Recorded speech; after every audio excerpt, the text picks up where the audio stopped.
Hey, Jim, are you able to hear us?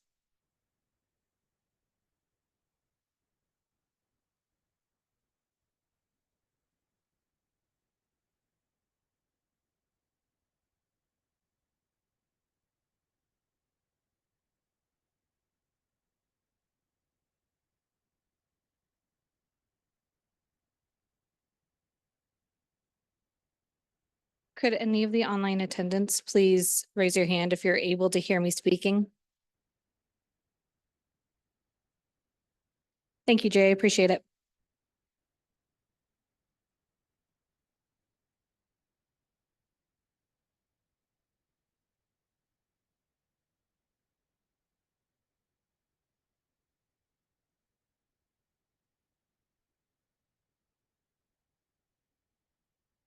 Hello?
Uh, yes, we received a public comment.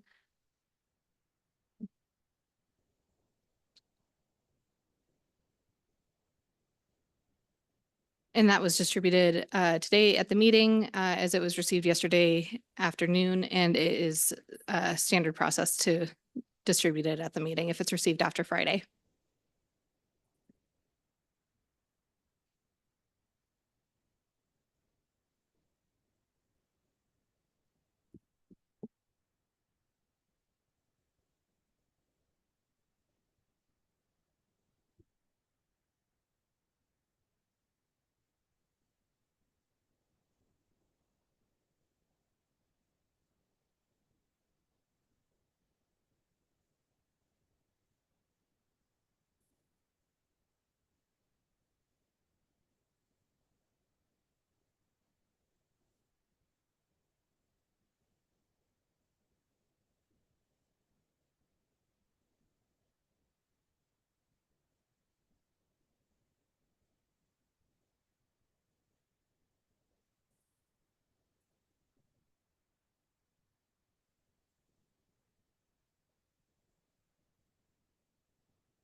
Okay, I'm going to call the December 11th, 2024 meeting, of the Manitou Springs Planning Commission to order. First item of business is a call of the roll. Commissioner Armstrong, Commissioner Graybill, Commissioner Storm, Present. Commissioner Wilson, Present. Commissioner Rosenthal, Present. Commissioner Casey, and I'm Chair Delwich. Next would be approval of the minutes of September 11th, 2024 meeting. Motion to approve. Is there a second? I'll second. Okay, all those in favor? Aye. And okay, and then next item would be approval of the March 13th, 2024 meeting minutes. Motion to approve. I'll second. Okay, if there's no discussion, all those in favor? And I guess Roy, were you here for that one? I don't. Okay, then that'll be one abstention. Okay, next item would be public comment on non-agenda items. And this is an opportunity for anybody in the audience. If you'd like to comment on anything that's not on our agenda tonight, this would be the time to do that. And typically, you can have up to 3 minutes to state your concern, and we won't really do any back and forth interaction, but we'll take note of any comments you have. So if anybody would like to comment, now would be the time. Okay, seeing no takers, we'll move on to the business part of our meeting. And I'll start just by describing the process we follow. I'll call the item up for consideration. The planning staff will describe what the request was and any thoughts or findings that they have regarding that item. Then we'll allow the applicant to speak and state their case. Following that, we'll open the hearing to the public, and anybody in the public is entitled to make their case, comments, what they think, pro or con. And following that, we'll close the public hearing and we'll deliberate and we'll vote either to approve or deny, possibly modify or possibly table an item. And as we go through this process, we are guided by our land use and development code. We're not legislators. We can't change the rules. We can just interpret what's in the code. And we have specific criteria we follow, and we make our judgments based on that. And so regardless of whether we like or dislike a project, that's irrelevant. We have to work on what our land use and development code says. So with that, are there any conflicts or ex parte conversations to disclose? Okay, seeing none, we'll move on. Our first item of new business is variance 2401, 7 Jade Avenue of variance, front side setback variances. Thank you. Chelsea Royston for the record. Variance 2401 is at 7 Jade Avenue. The applicant is David Widener. I believe we have a proxy here. Oh, no, sorry, David Widener.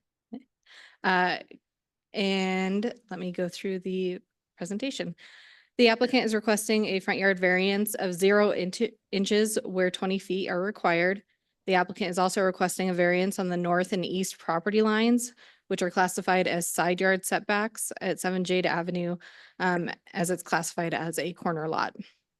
The variances on the north and east property lines are also for 0-inch setback where 10 feet would be required. These variances are requested to legalize the reconstruction of an approximately 560 square foot permanent accessory structure, carport. Here is the property. As you can see, there is a right of way to the south of the property, which is why this is a corner lot.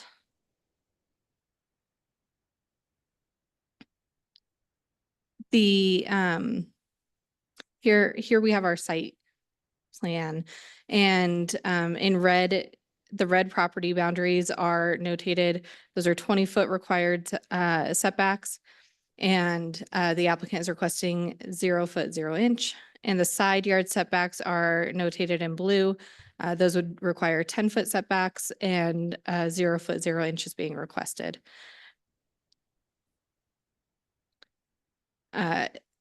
Here you can see the carport. We have another slide later where the dimensions show up a little bit better than this green. I do apologize for that. But the carport is on the east property boundary, and it was legally non-conforming up until earlier this year.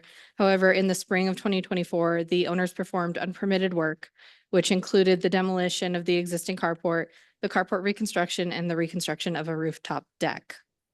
The deck and stairs have been removed, and the owner is requesting the variances to essentially legalize an unpermitted carport at this point.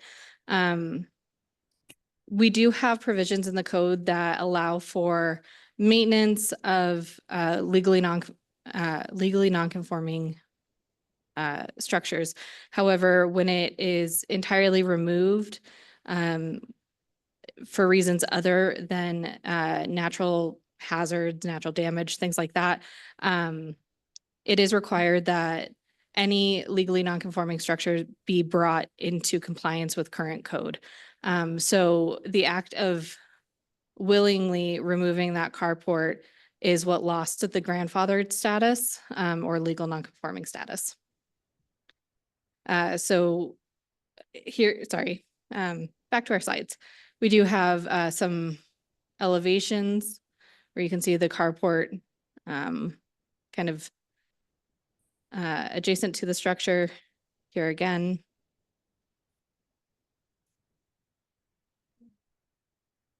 And there's your north facing elevation.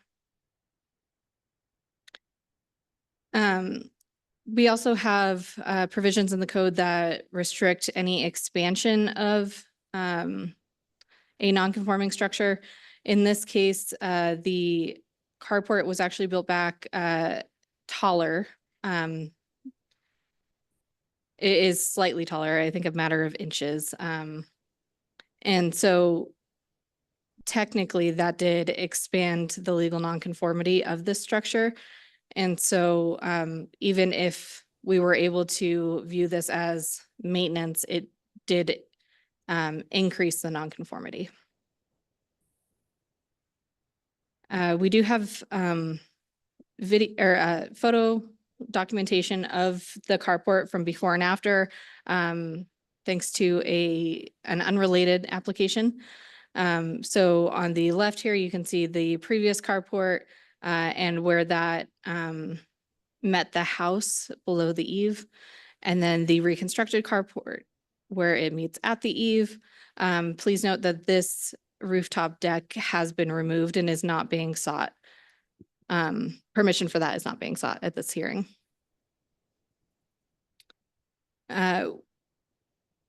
These photos, they are difficult to see on the slide on the projector.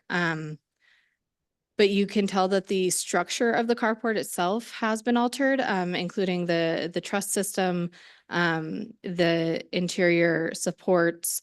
And so that is what has led staff to believe that this was a full reconstruction of the carport and not merely maintenance. We have a couple other photos. Eligibility criteria for a variance. So in the staff report that Aaron wrote, there are kind of differing viewpoints between what the applicant states and versus staff's analysis. So this eligibility criteria shows staff's analysis, showing that criteria 1 and 3 appear to be met. The applicant would suffer unnecessary hardship as they previously had a carport, and of approximately this size. And strict adherence to this code would significantly reduce the permitted size of the carport. Criteria 2, the applicant states that there are no design alternatives or alternative locations for the structure. Staff notes that the variance requests a 0-inch setback on the north-south property lines. That is not technically the minimum required dimensions as indicated by the plans provided by the applicant. Based on the site plans and an improvement location certificate, the carport dimensions show a length of 32 feet 6 inches and the property line totals 34 feet. 34.9 feet. So if a 0-inch setback is granted, the north and south property lines, it would allow the applicant to build a carport that is approximately 2 feet and 5 inches longer than the previous than the previous legal non-conforming carport. Criteria 3, the applicant states again that the LUDC has not been applied uniformly across the zone district, and staff notes that the carport only lost its grandfathered status due to the action taken by the property owner when they removed the previously existing carport. Criteria 4, the need for the variance is not the result of the actions. Oh, I'm sorry, I got ahead of myself. It's not the result of the actions of previous property owners or an otherwise self-imposed hardship. Again, this structure lost its legal non-conforming status due to direct action by the owner in removing that carport without permits and then reconstructing it without permits.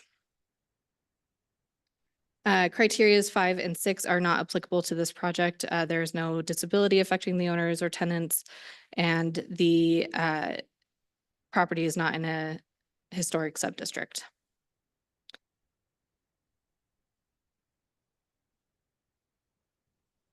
Here we have a diagram that Aaron notated showing the exact dimensions of the carport relative to the dimensions of the property.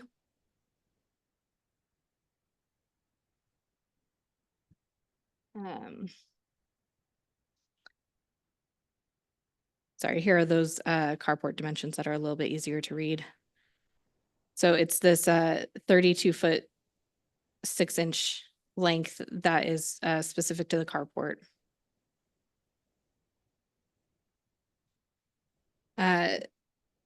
The Land Use and Development Code also notes 2 approval criteria that must be met in order to grant the variance, which is that the variance will not result in development of areas at risk of natural hazard and will not have an adverse impact on adjacent properties. With a 0-foot 0-inch setback, there is the circumstance that the owner would have to trespass onto the adjacent property in order to maintain the structure or to fully access the exterior of it.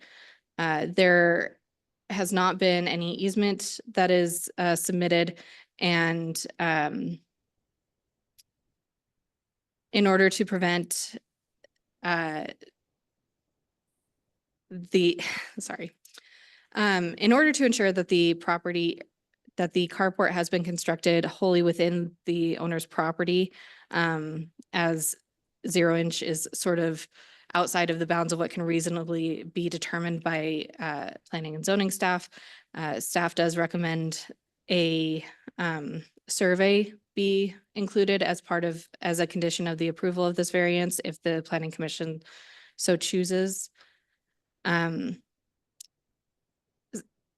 staff did receive several phone calls in opposition to this application, but has received no written comments. And again, we do have language recommending that a survey confirming the property lines and locating improvements within those property lines. However, it is noted that an alternate survey is required, and staff has since revised that to, Fred, help me out with the phrasing again. What type of survey are we requesting? It's called an improvement survey plat. Thank you.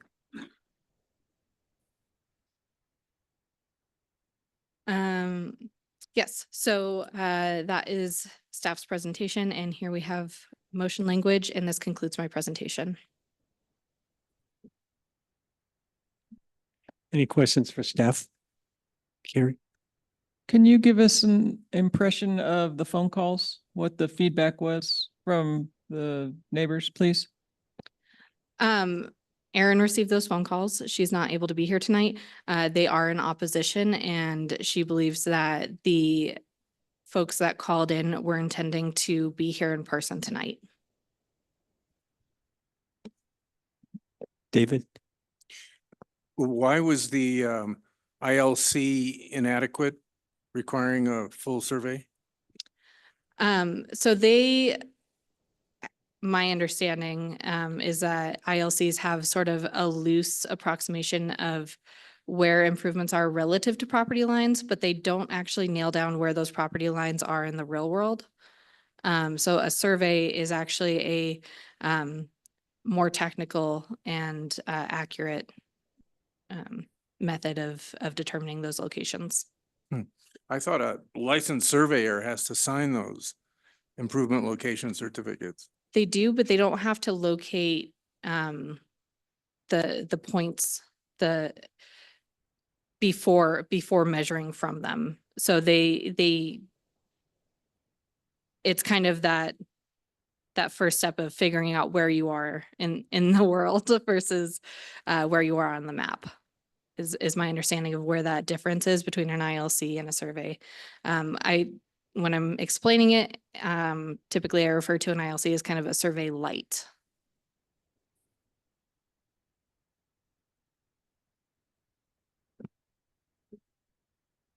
For the record, Fred Rolandhagen, I'm happy to provide some more clarification if the Planning Commission wishes. An improvement location certificate is not a survey. So a surveyor will stamp it as an improvement location certificate. But that just means they're identifying generally where the improvements are located based on mapping, not based on surveying of property lines. A survey, a land survey or a property improvement survey or an ALTA survey is where the surveyor goes out and physically locates the property corners and locates the improvements to identify exactly where they are in relation to each other on the ground. Any other questions? Okay, at this time, if the applicant would like to step up to the table, state your name and address for the record. Yeah, you're gonna have to hold it, be within about 3 inches of that. Oh, push the button in the middle so it turns green. My name is David Widener. My address is 7 Jade. Oh, okay. No, she meant the button. Yeah, you have to hold the thing. You just don't have to hold on to the button. Hold the mic within 3 inches of your mouth. All right, here we go. Yeah, because we're recording and people online Yes, need sir. to hear it. Okay, and you have the floor, so whatever you'd like to say. Yeah, I'd like to start with, I bought the property in 2022. The carport was already there. Mike, What? hold it just right. And I bought the property in 2022. The carport was already there for a large number of years. And I have pictures of the severe water damage to the carport. So that's the reason why we did the repair to the carport. All right. The second thing, they kept saying the dimensions have changed. And that's not correct because the dimensions are the carport. If I would change the dimensions, that means it would have to be outside the carport. And now when I asked Erin that specific question, she sent me back that picture that you showed where it showed a beam moving up to the roof of the, let's say, the kitchen. And that is correct, but it didn't change the apex of the carport. Yeah, I can show you another picture where it had another roof coming off the kitchen onto the carport, and that's the apex of the carport. The reason why that small piece was moved up, because of water damage was getting up underneath onto the side of the house into the bathroom there. All right, so the actual dimension of the carport has not changed. That's one thing. And she said a lot of things there. I say we have, I have pictures of, of the water damage underneath it, and we repaired, I mean, yeah, replaced the roof, and they applied one on top of the roof, but that was it. And the only reason why all this came about, because my son decided on his own to put a deck up there, which, you know, I agreed to, so we took it down, and everything's still rolling with this variance. So the variance is on the concrete of the carport. So there's no dimension changes whatsoever for the carport. Okay, any questions for the applicant? Who is the owner of the property? You or your son or both of you? Both of us. Oh, and he is not here? No, he's in the Army. He's in Macedonia on deployment. Thank you.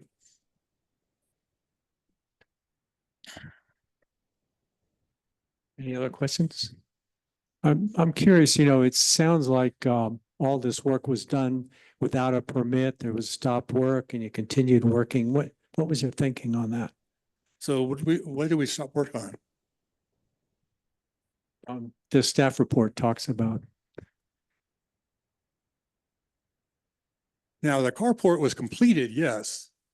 And then my son on his own decided that doggone deck, that was stopped and taken down, but the carport was already built. You know, only reason why, you know, the carport was even noticed by the office there because of the deck. I guess that's what the owner or the two people were complaining about was the deck that will, I guess, down to their property. Any more questions? Okay, thank you. If we need you, we'll call you back. You can just put that down. Okay, now I'll open the hearing to the public. If anybody in the audience would like to comment on it, let's step up to the mic.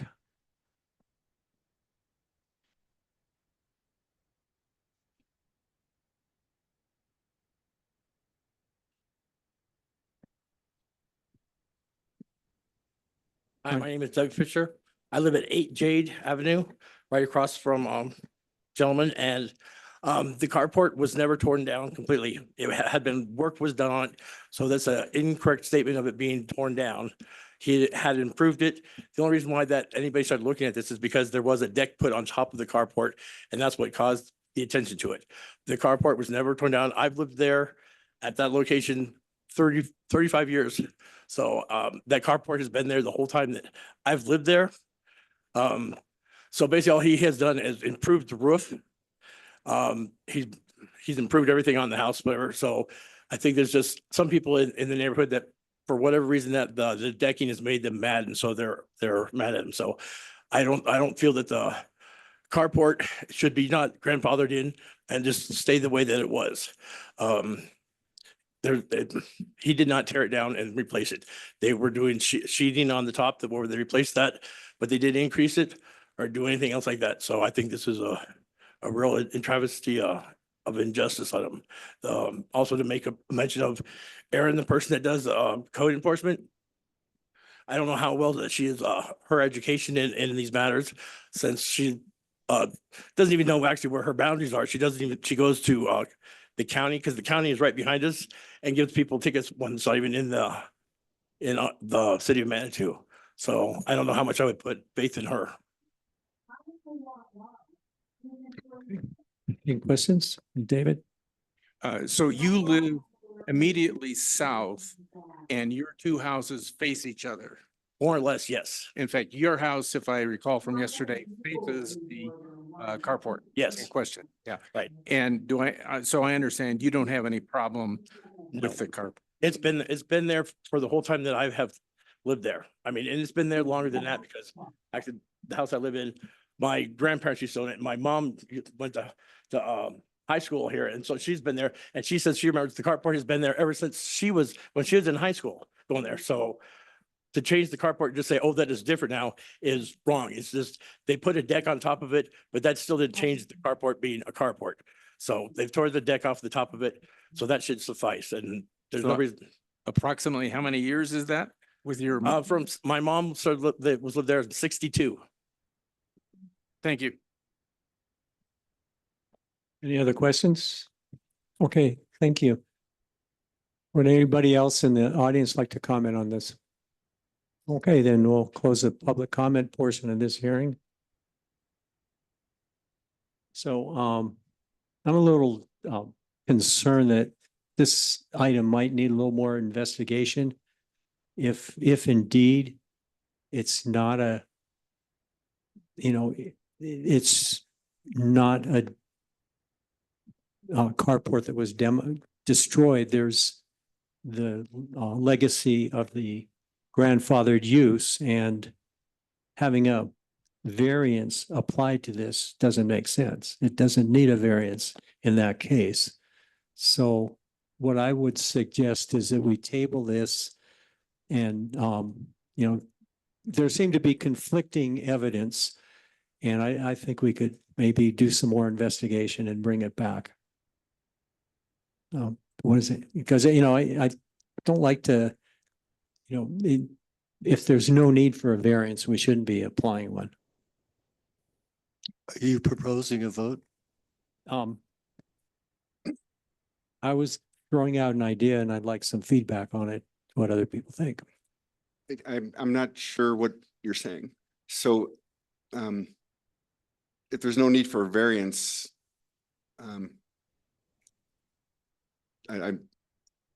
how does he proceed with a clear conscience?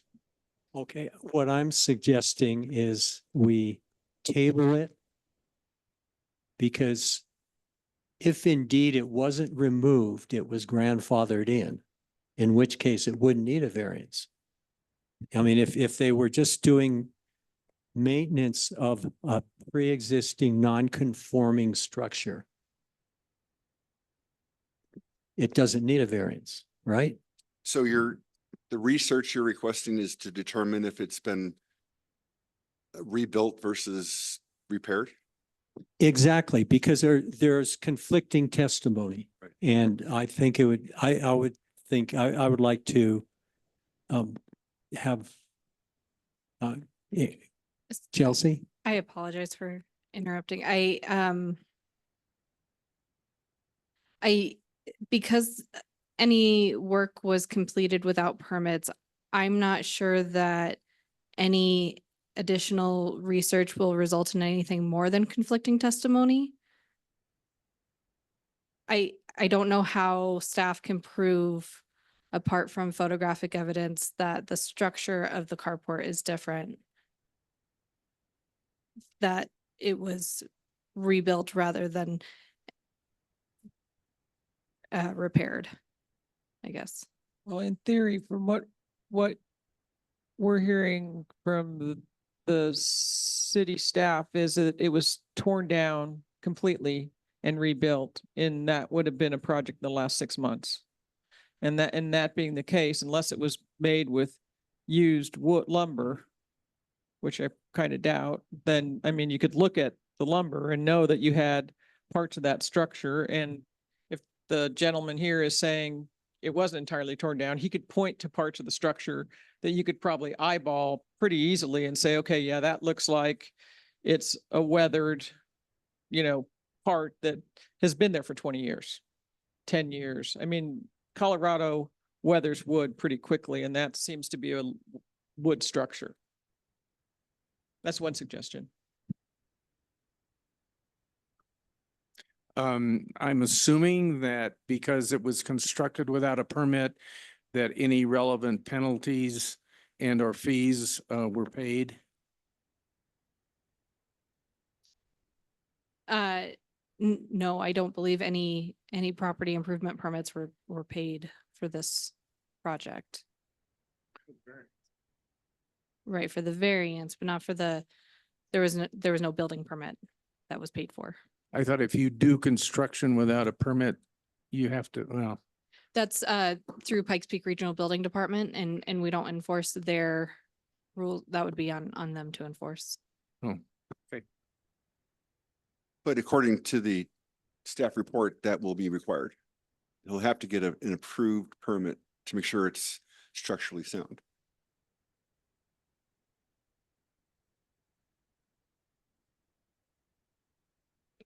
So to me, it sounds, sorry, it just sounds like it's a matter of semantics, repaired versus rebuilt. So I think personally, if staff is requiring a survey to prove that it's not on the neighbor's property, the carport has been there for decades.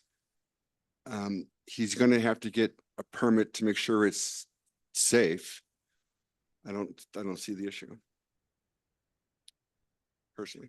I think, Mike, if I follow what is being said here, we would, if we said it's grandfathered in, then because it was built, it's the same structure, then some of the things that might be onerous, like the survey of the property to make, because if we agree that it's just a grandfathered thing and it was just repaired, then we might not require the survey, right? We might say is grandfather repaired.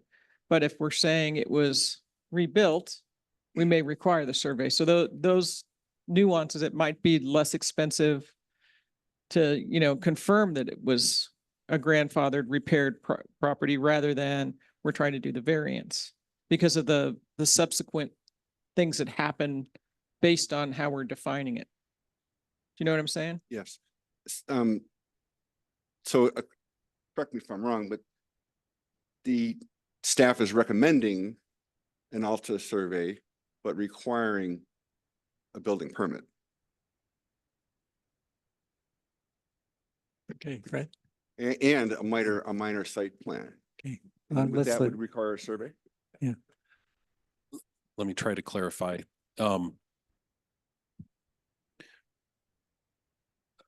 Because staff believes that this was new construction, they took down the carport and put up a new one. If they applied for a building permit for that, we wouldn't have signed off on the building permit. So what we're saying is they need to get a variance first before we can sign off on a building permit for the carport, for the new carport. Okay, so that's when building permit fees would apply and things like that. And that's when a building permit would be obtained, is if a variance is granted, okay? What staff is recommending as a condition of the variance is that a survey be provided to assure that the new carport does not encroach onto the adjacent property, since their request is for a 0-foot setback.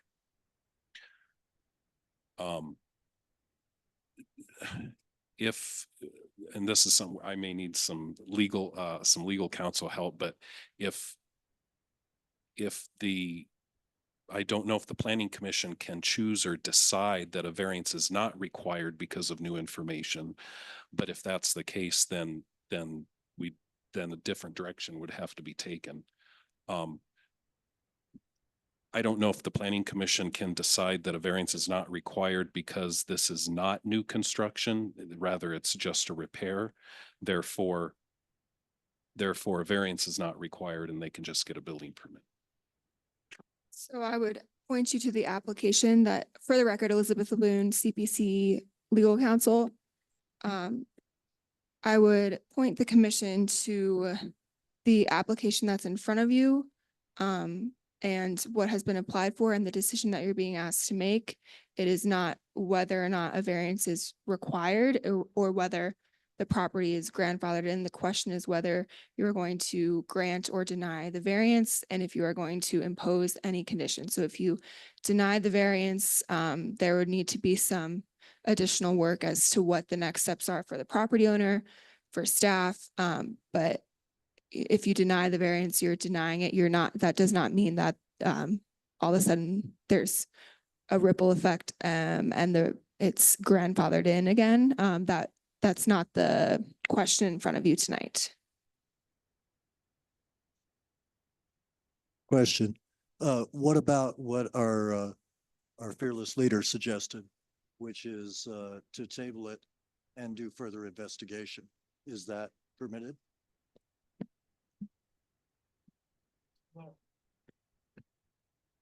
So I'm seeing the final option for the motion language would be to postpone the decision.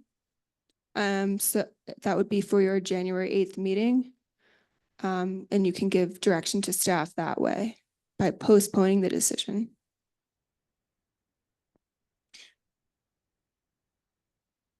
As I understand it, there were some phone calls, but there has been no public comment except the one neighbor supporting the applicant.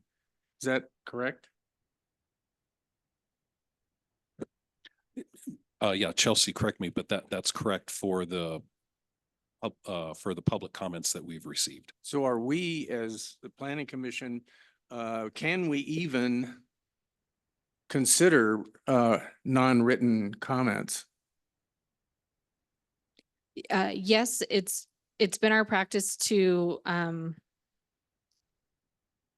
essentially give the general sentiment, but if folks want to make specific points, that is their responsibility to either submit in writing or in person. It looks like Ellie may have something to add. Yeah, just so staff provided that as part of their report, so you could consider that as part of staff's report, although those commenters are not here.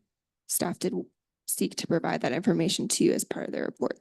Well, as of now, we have no information on the neighbors who objected. We, sitting up here, making the decision. Right, other than, and that was their choice. We did tell them that it would just be noted as a phone call in opposition. Well, that's not good enough for me. Okay, Fred, I have a question. Let's imagine that the existing non-conforming carport was being worked on. What would trigger the need for a building permit? Would it be any work on it? Roofing it? Well, not roofing, but is there some percentage where that would have been required? I'm just trying to understand the whole scenario of what happened and. I'm not familiar enough with the building codes to know when a building permit would be required. Yeah. Oh, go ahead. Maybe Chelsea can provide some insight. I apologize, Fred. So there are the two different codes acting on the structure. And so a property improvement permit is required anytime there is work being done on any structure that requires materials in town. And so that would have been triggered as soon as any work was done. A building permit and what was required structurally is outside of our jurisdiction as the planning department. I'd like to comment that. Yeah, okay. I'd like to comment that on our property, we happen to have a carport that is legal non-conforming with no setback. And we had the roof replaced several years ago. Got a building permit, replaced the roof. It did not kick in any variance requirement.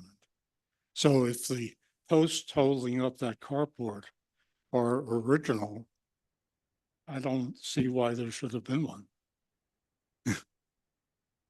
Hey, thank you. Okay. So it's almost like the building of the deck and as an unpermitted work flagged the carport and that's why we're here. Is that that deck essentially? No. No, there's no deck. That was there. The building of the deck Yes, that yes, was there that you tore down. Yes, ma'am. Yes, ma'am. Yeah, okay. So I'm just, And with that, we try to do initial variance with the deck.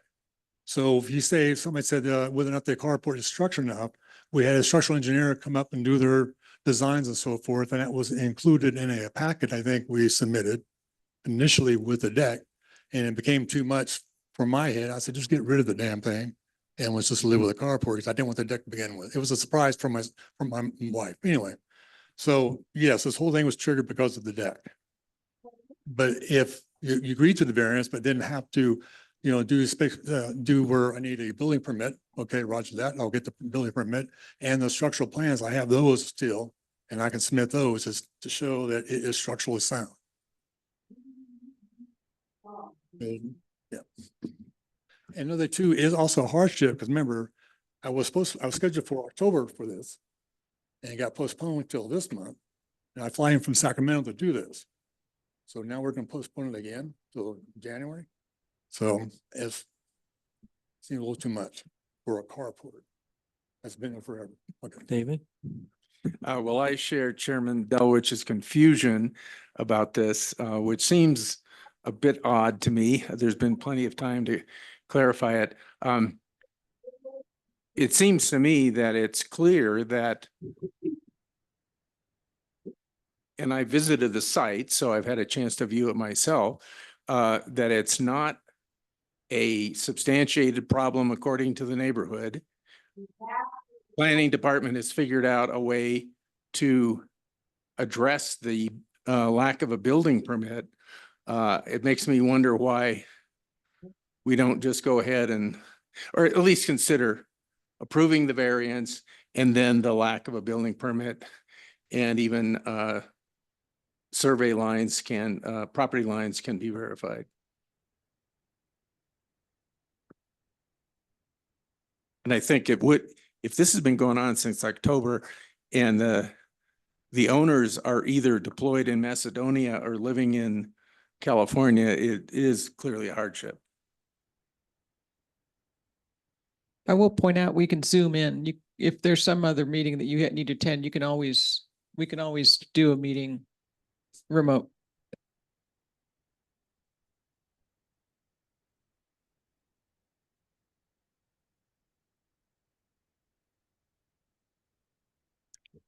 It seems to me this just comes down to whether the building was demolished or not, whether it was taken clearly all the way down and rebuilt, or whether it was repaired.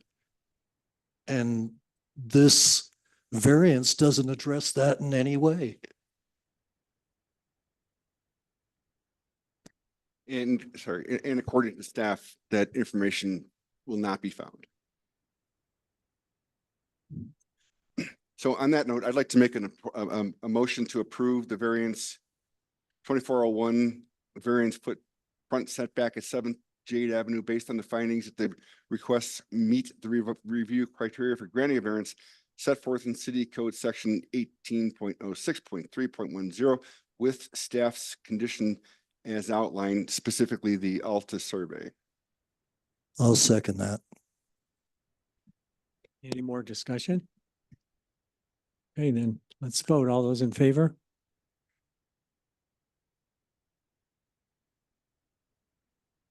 Okay, all those opposed? Okay, so the motion carries 5-2. So it's done. And What's done? you have the variance. It was approved. And my thought was deny it and it'll go away and never have to talk about it. But in any case, it's done. And if you do need to come back and you're in California, as was stated, you can zoom in. Great. Thank you. Thank you.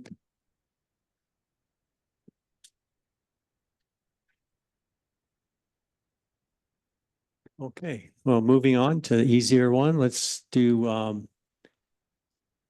said that in jest, variance 2402, 123 Manitou Avenue, a density variance.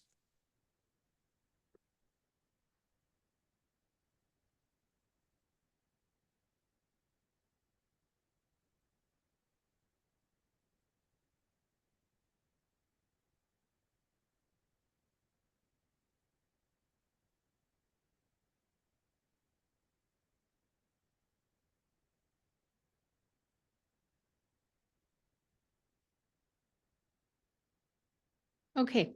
Variance 2402, 123 Manitou Avenue is a variance to the maximum residential density.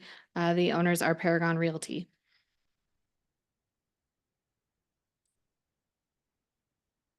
The owners are requesting a variance to increase the maximum residential density to allow approximately 35 dwelling units per acre, which would equate to 78 units total, where the commercial zone district restricts residential density to 20 dwelling units per acre.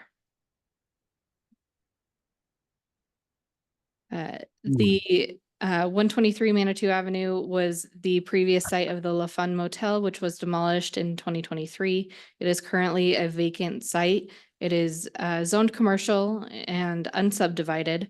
It is 2.2 acres. The commercial zone district limits the height of buildings to 35 feet and the maximum residential density to 20 dwelling units per acre. This commission previously saw a concept plan for this application.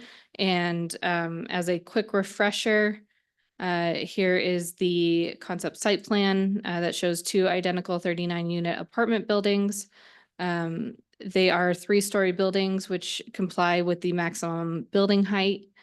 They intend to comply, the owners intend to comply with parking minimums. The density would equate to approximately 35, just over 35 dwelling units per acre. As part of this, project, future applications would be required that would be heard by the City Planning Commission and City Council. So the major development plan would be supported by the Tier 3 geologic hazards evaluation, a landscape and irrigation plan, a drainage report, a traffic impact analysis, a photometric plan, and ecological characterization study. The project would require a minor subdivision and a grading permit, as well as building permits. And excuse me. So the minor subdivision and grading permit are reviewed administratively, but the major development plan is reviewed by City Planning Commission and then City Council. The applicants have sought the variance that the whole project sort of hinges on as a way to reduce financial risk at the front end of this project, and to understand whether or not to move forward with those technical drawings that are required for the major development plan. The again, section 18.06.42 has 2 approval criteria for variances, which the City Planning Commission will make a determination on whether this application would result in development of areas at risk of natural hazards. The applicant completed processes with the Federal Emergency Management Association, or FEMA, to remove the floodplain on the site. The letter of map revision was completed in September of 2024, and no other hazards have been identified on the site. And then whether any adverse impact will result on adjacent properties. City staff met with the fire department, utilities, city planning staff met with other departments, the fire department, utilities, streets, stormwater, and they have not identified adverse impacts to adjacent properties as a result of this proposed development, nor any adverse impacts to city infrastructure. For eligibility criteria, again, this is staff's assessment. The applicant and combination of applicant statements.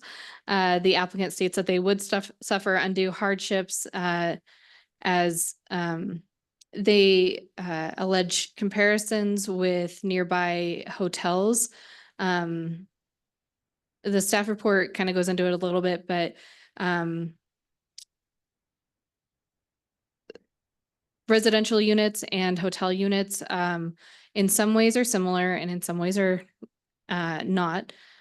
One of those items are kitchens. And so whether or not kitchens are kind of the crux of this issue, but the applicants kind of state that the nearby hotels, if we viewed the hotel rooms as residential units, would have similar densities to what they're proposing on this site. These apartment buildings all have, kitchens, bathrooms, and a minimum of 1 bedroom each. And so the applicants make the argument that these two apartment buildings would create a very similar atmosphere to the nearby lodging structures. Criteria 2 is that there are no design alternatives or alternative locations for structures that would eliminate the need for the requested variance. This is sort of where we've discussed how squishy our variance criteria are in the past. The applicants have stated that there are fiscal constraints, and this density is what is required in order to make the project pencil out, essentially. And so whether or not that equates to design alternatives is sort of a matter of opinion. And so that's why we have a nice yellow circle here for you. All of them are basically up for your interpretation here. But criteria number 3, the enforcement of the provisions of the LUDC deprive the applicant of rights enjoyed by the majority of other properties in the same zone district. Again, the applicants state that this development would be consistent with developments at 114 and 120 Manitou Avenue, which are lodging structures. Criteria 4, the need for the variance is not the result of actions from previous property owners or an otherwise self-imposed hardship. The applicant stated that the variance request is due to the hardship created by market conditions, and the financial viability of the proposed development is dependent on the increased density. Criteria 5 and 6 are not applicable to this project, as they are not in a historic district, nor are there disabilities affecting the owners or tenants that require density.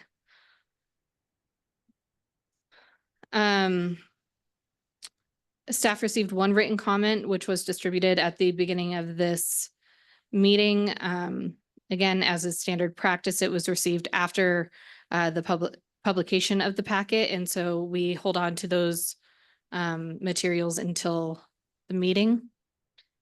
Apart from that, there have been no written or verbal comments. I apologize. No, there is also a letter of support from the Housing Advisory Board, which was included in the packet. Should the Planning Commission find it appropriate to approve this application, staff does not recommend any conditions. And here are the motion language options. And this concludes my presentation.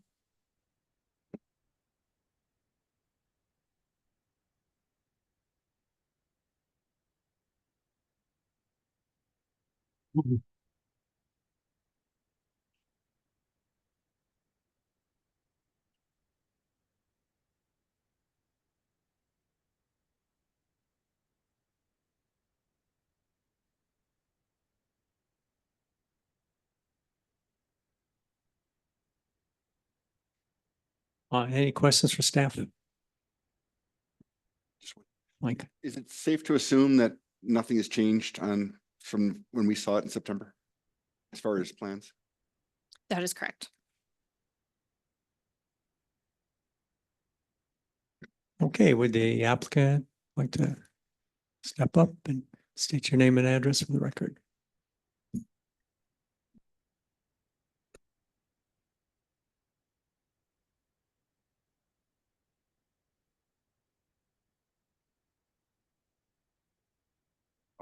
Good evening. Thank you, members of the Planning Commission, for hearing our case again. For the record, my name is Rich Block with a work address of 8700 North Street, Suite 310, Fishers, Indiana. I am also joined by my son, John, who I introduced before. He will be acting as the development manager. He will say a few brief words, I think, and then also joining online with us is Adam Cantor with Caphart, who you heard from before at the concept plan. He may also say a few words. What I'd like to do is go through just an introduction, sir. Could you put their team member on the panel?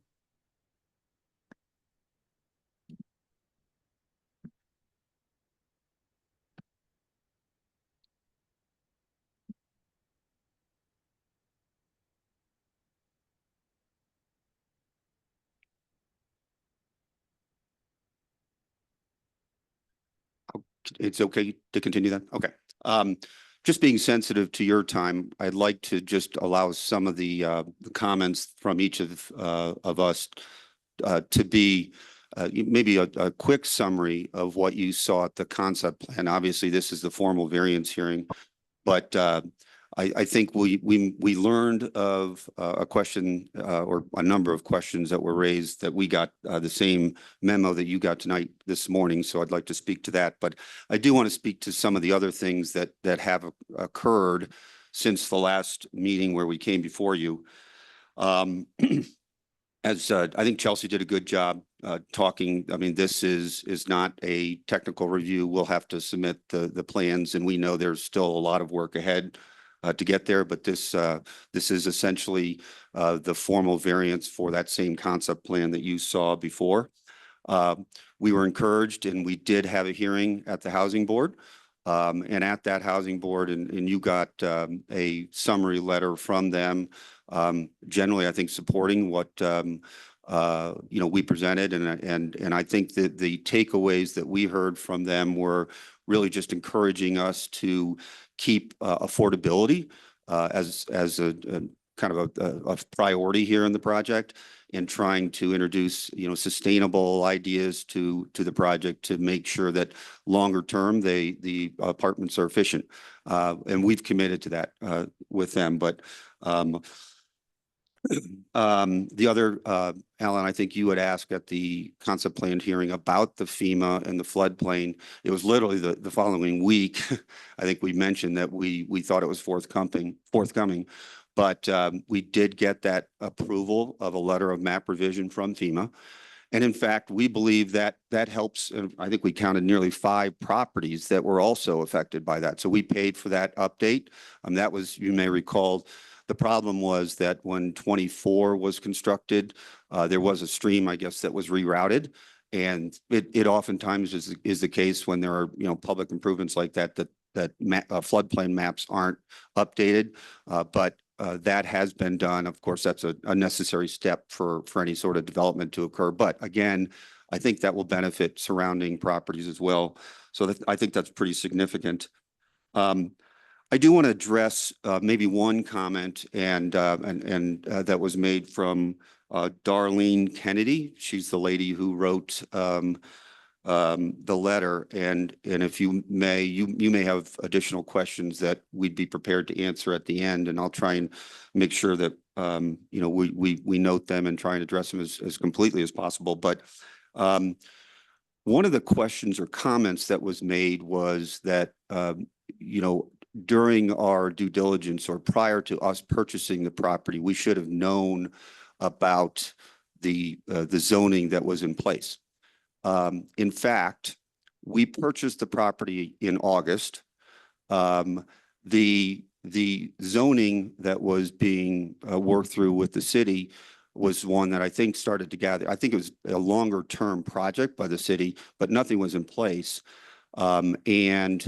We became aware of it later in October or November, but we actually met with Hannah, the former planning commission, or I'm sorry, planning director, offered some input. I know that there were members of the URA and other public people who made comments to that, but ultimately it was passed at first reading in December and then for a final reading in January after we purchased the property. The interesting thing that we learned today, and I would encourage you to do the same. My son listened to the hearing in December in its entirety and shared with me certain excerpts of that because I think there's some real importance and relevance to it. And there were a couple of comments that I would, bring to your attention.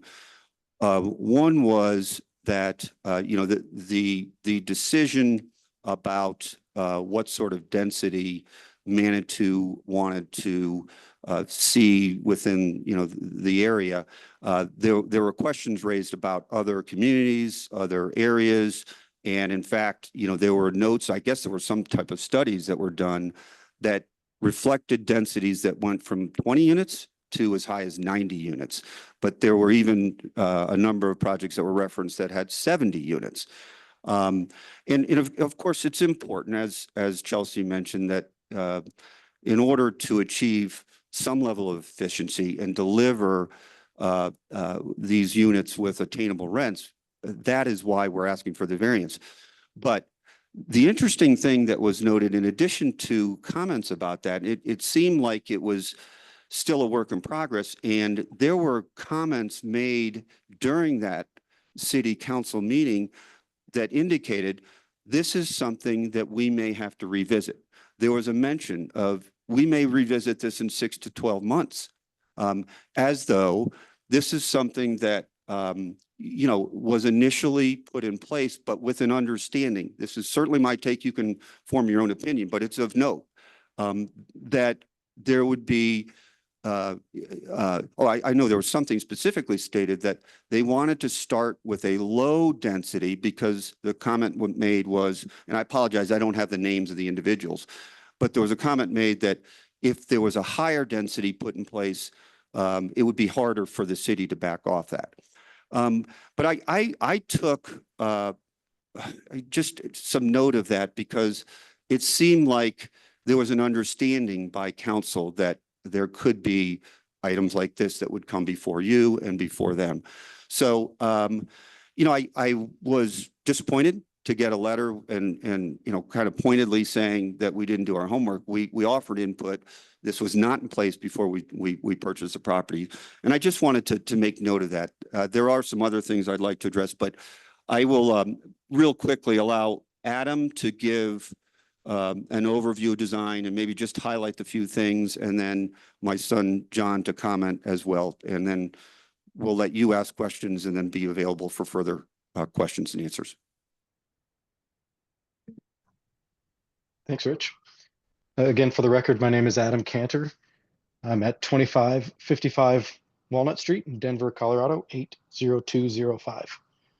I'm just going to share the site plan that you have seen before, and I appreciate the comment from the gentleman who asked the question, has anything changed? And the answer is no, since the last time you've seen it. And so just as a refresher, what we're proposing is two identical yet mirrored 39-plex apartment buildings. As we discussed before, this site plan meets all of the requirements of the commercial zoning except for the density limit of 20 DUs per acre. And so we'll let John and Rich get into the adjacencies and the other things. But as you know, just as a reminder, it's a mixture of 1-bedroom, studio, and 2-bedroom units. Attached garages. When we say attached garages or tuck unders, the ground floor, a portion of the ground floor is reserved for garage parking, which is available to all residents. And then a tandem parking space in front. Again, this plan, we looked at multiple iterations of the plan to come up with this configuration, and due to the setbacks and the step back requirement and an effort not to make Manitou Avenue feel like it was being closed in, we landed on this solution and then worked our way into how do we engage the street? How do we create meaningful connections between the two buildings? How do we make it feel safe for our residents to circulate, whether in their vehicle or on foot, in and around our property while being connected to greater Manitou?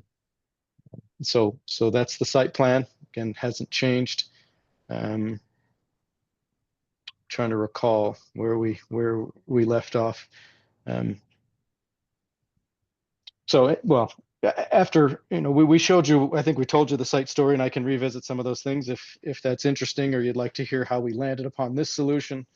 But this is our vision. A very simple, efficient structure that speaks to the history of Manitou, the history of this site, takes advantage of the surroundings, and really feels like it is of this place and belongs in this place. Taking, again, cues from history, both far and near history, and working towards providing needed housing for the folks that want to live and work in Manitou. So I can get into more details if you have more questions. If you don't remember some of the stuff from last time, I'm certainly available, but I'll give it back to John and Rich. Thank you, Adam. I'm going to turn it over to my son. Yeah, for the record, John Block, Development Manager at Paragon. My address is 307 Quay Street, Lakewood, Colorado. So since Chelsea already went through our variants in detail, I'll just kind of quickly run through some of those items and elaborate on what she said, and then happy to dig in to those a little bit deeper after our presentation if you guys would like. But based on the code, to be granted the variance, we need three things. The first requirement is no risk of natural hazard. Two is the no adverse impacts to the adjacent property owners. And then three, we need to meet 4 of the 6 additional criteria. So in summary, I think the first 2 criteria are pretty straightforward in our opinion. There's no risk of natural hazard, and there's no impact to the adjacent property owners. When you look at the previous use with the hotel that had 9 buildings, 63 units, and an outdoor pool, and coverage pretty similar to what we're talking about, we don't think that'll be an issue for natural hazards or the adjacent properties. If anything, we're much better than what was there before.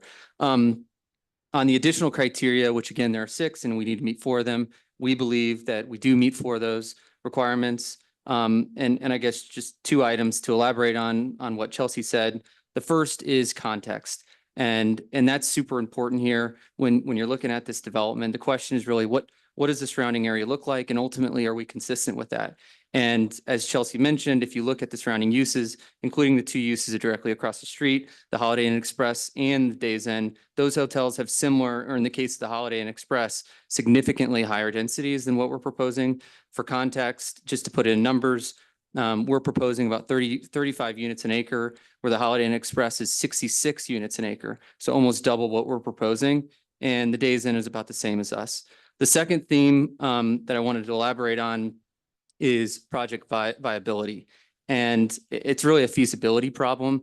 Most developers today, with where construction costs are, which you probably know are still high from inflation, operations are extremely challenging on small projects. They often need development projects to be in the range of 110 to 120 units. Sometimes it's a lot higher. I mean, I know many developers that need 200 units to even have a conversation.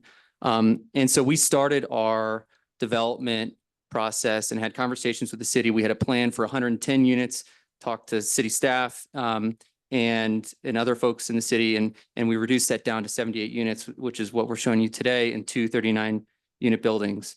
Unfortunately, with where the market is and just challenging and other challenges in the financing market, it's just not financially viable to go below that 78 number. So in summary, the context and what's around us is our responses in 1 and 3, what you're seeing in front of you, and then the financial viability market conditions covers 2 and 4. So with that, we'd really meet 4 of 6 additional requirements, plus the initial 2 that I'd already mentioned. Again, happy to dig into those a little bit deeper after the presentation, but with that, I'll hand it back to Rich to kind of close out the presentation. I may wait and allow the planning commission members to ask questions, and then maybe if it's okay, Mr. Chairman and President, I'll close it with any answers and closing comments. Perfect. Any questions now for?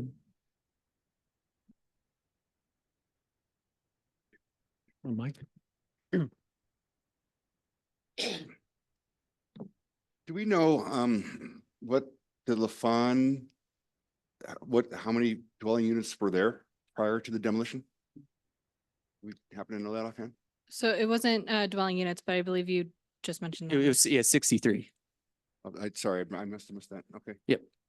And then Rich, you, when you were talking about the meeting earlier, with city council, you said it was in December? Yes, sir. Do you have that date, Disney? Yeah, the city council meeting was December 20th, 2022. We purchased the property August 26th, 2022. I see. Okay. Yeah. Okay. Good, thank you. Yeah. Steve? Originally, weren't you planning on commercial property? Well, that was absolutely one of the thoughts that we had when we got into the site. And I think at the last concept plan hearing, we mentioned we have marketed the site to commercial. We have not, we had some hopeful traffic with a particular like natural grocer, but that dried up, unfortunately. So we have not been able to attract any commercial users at this time. Anyone else?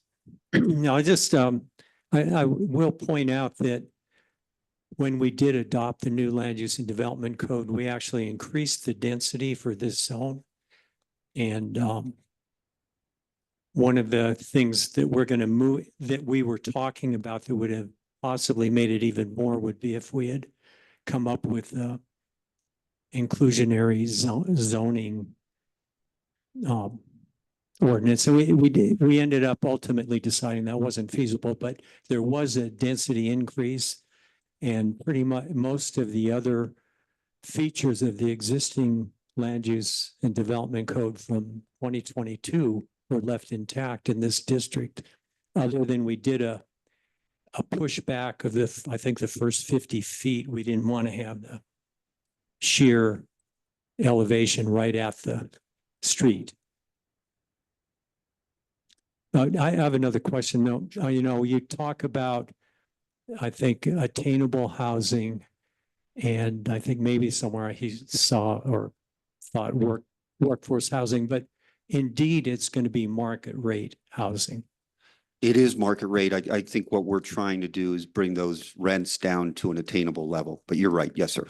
Okay. Yeah, just to elaborate on that, it's efficient unit sizes, so they're smaller. We don't have all the bells and whistles, so it's not going to have extensive amenities like some of the really expensive units in downtown Colorado Springs. So it is a different type of product. The units themselves will be nice, and yes, they will be at market rates, but we're doing things to try and reduce the rents.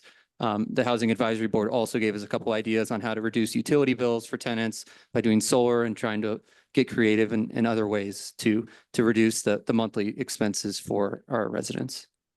Okay, just one other thing. I'm curious, like, actually within the last 4 months, we've had a project on another similar site, not as big, but somehow they managed to pencil things out with like only something like 8 dwelling units per acre.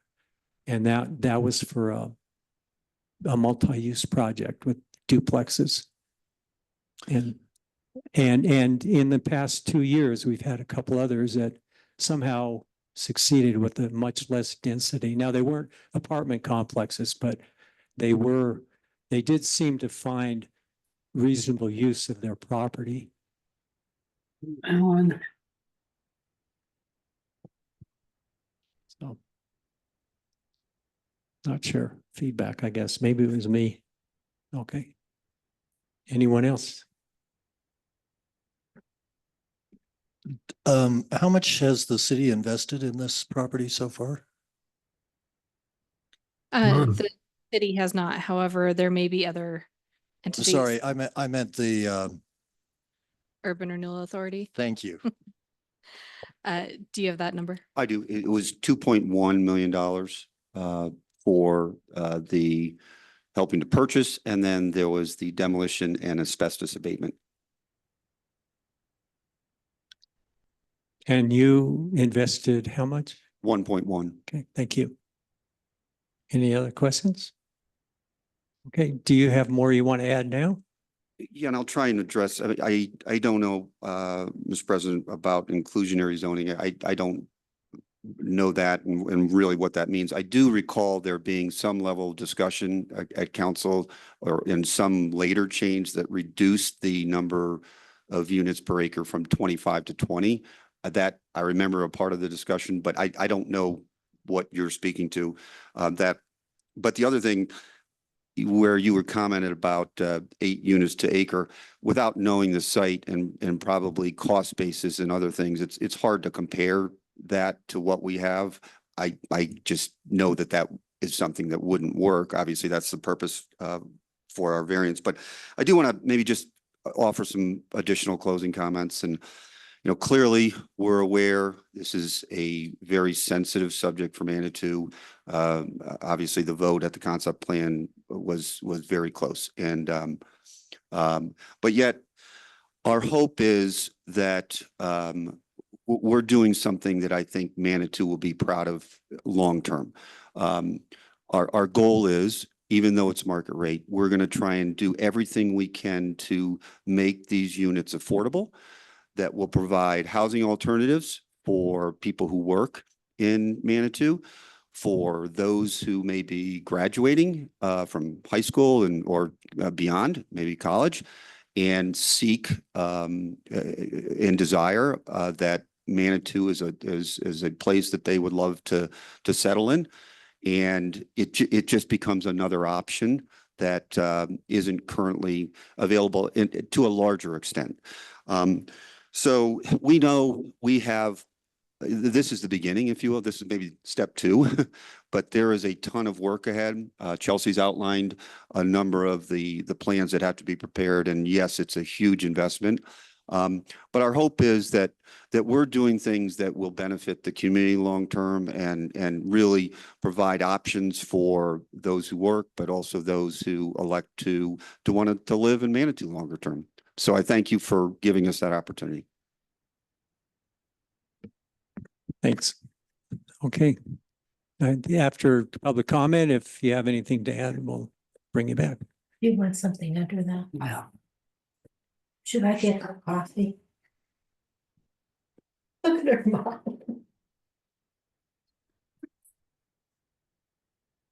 She's listening. She's listening. Do you want coffee?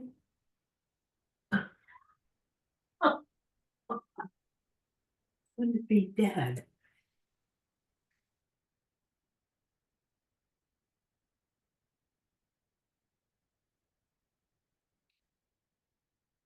Okay, we'll open the hearing to the public now. And anybody who'd like to comment, step to the table.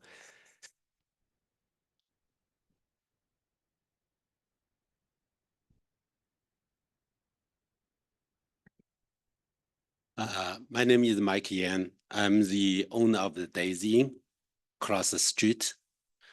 Well, I do not agree with a couple points. Please get real close to the mic. We need to be able to hear you better. Hey, everyone. My name is Mike. I'm the owner of the Daisy Inn across the street. I do not necessarily agree with a couple points made during the presentation. Well, I heard that was the beginning, the property was purchased for commercial development. In my opinion, that will benefit city of Manitou Springs and work with hotels and brings in tax dollar to the city. And then changed to, well, apartment buildings. One of the statements it made was that it will not affect neighboring properties.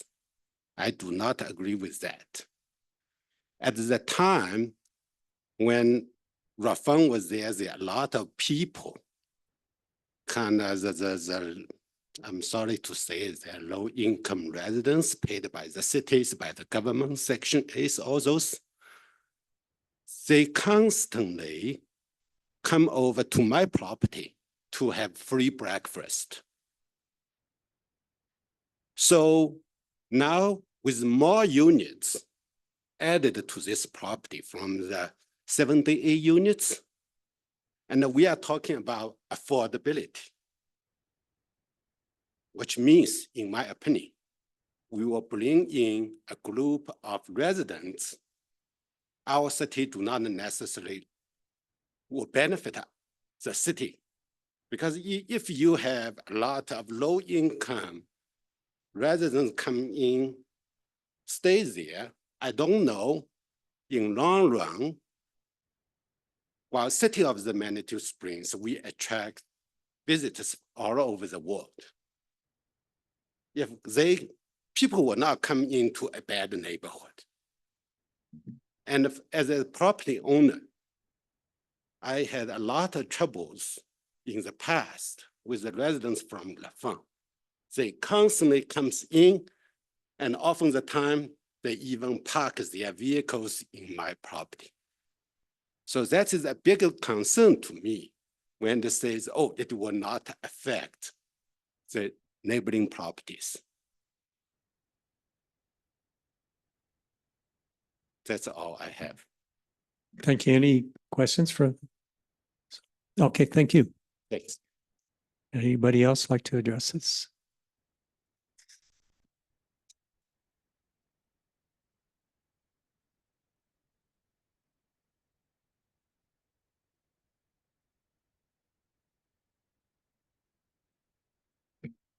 Good evening. My name is Debbie Sagan. I live at 523 Crystal Hills Boulevard in Manitou Springs. I know this drill. Thanks, Alan. I currently chair the Urban Renewal Authority. And so I want to make a couple of remarks from that perspective, and then I want to make a few remarks as a private citizen, if that's all right. The Urban Renewal Authority did submit a letter of support for this project at the concept plan stage back in September. So, but that letter does not appear tonight with this variance request. That does not mean that we're not supportive. In fact, we mentioned the fact that we knew the developer would come forward with this request and that we were supportive. So I just want to tie this proceeding back to our comments at the September meeting of the Planning Commission. I'm happy to answer any questions you have from a URA perspective. Our position was quite clear that this is a project that we have helped to support by assisting the developer to purchase this land. It is the largest single parcel of land in the URA, which runs from the East Avenue entryway sign to Highway 24, the Highway 24 bypass. It's about 50 acres in size.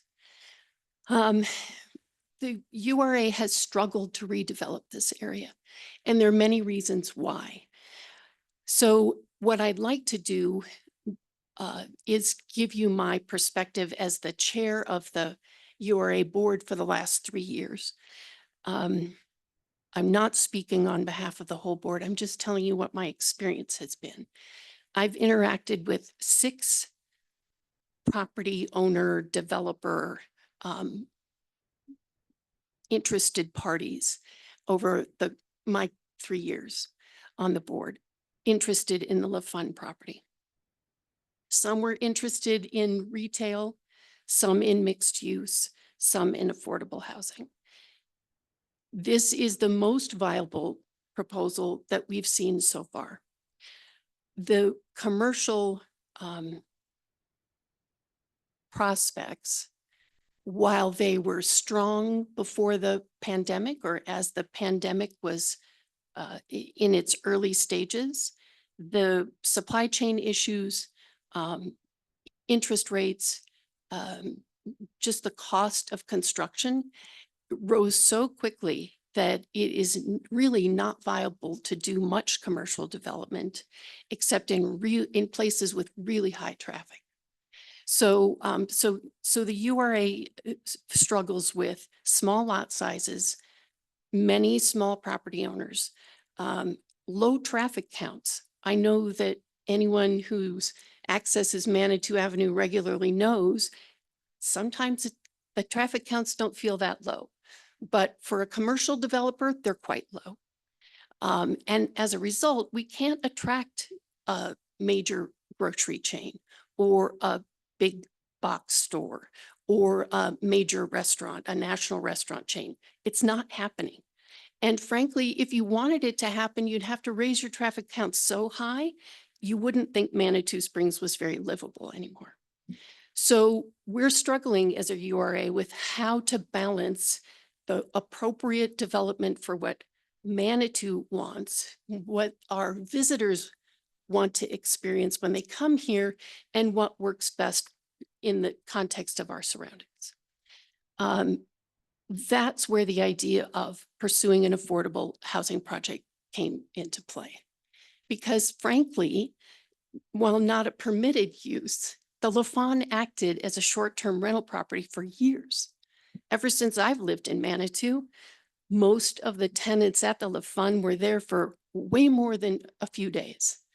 It was basically an apartment building. Not a very well-run one, but that's the way the tenants or the renters or the motel occupants were really using that property. So the issue of variance for density, particularly when we're talking about affordable housing, is a tricky one. And it truly is the case that we advocated for an even higher density for the URA as the land use code was getting revised. Even we missed the mark there. I will point out that in the downtown zone for Manitou, the allowable dwelling units per acre is 30. So a 35 dwelling unit per acre number does not seem that outrageous when you consider the retail activity along all of Manitou Avenue. In my opinion, I'm not speaking for the URA board. I want to say a couple of other things about affordable housing in Colorado, because that's the other, once we knew that commercial development likely wasn't viable, that a mixed use development wasn't viable because of the need for parking, because of the height restrictions in the land use code, the existing land use code, it just was untenable to consider going up with development on this property because it's already elevated well above street level. So it was the scale was going to be massive if you tried to propose 6-7 story apartment building with retail on the first floor and likely then parking as well underneath, because you can't accommodate parking on that 2.2 acre lot to the size that's Debbie, required. could you sort of speed it up? You're at 5 minutes now and we kind of try to. Thank you. I'll tell you a couple of things. I know that the preference would be that this project is truly a low income housing project. It's important to note that the new Colorado Affordability Fund is just getting underway. There have been 2 full years of proposals now. 104 proposals have been funded in the state of Colorado.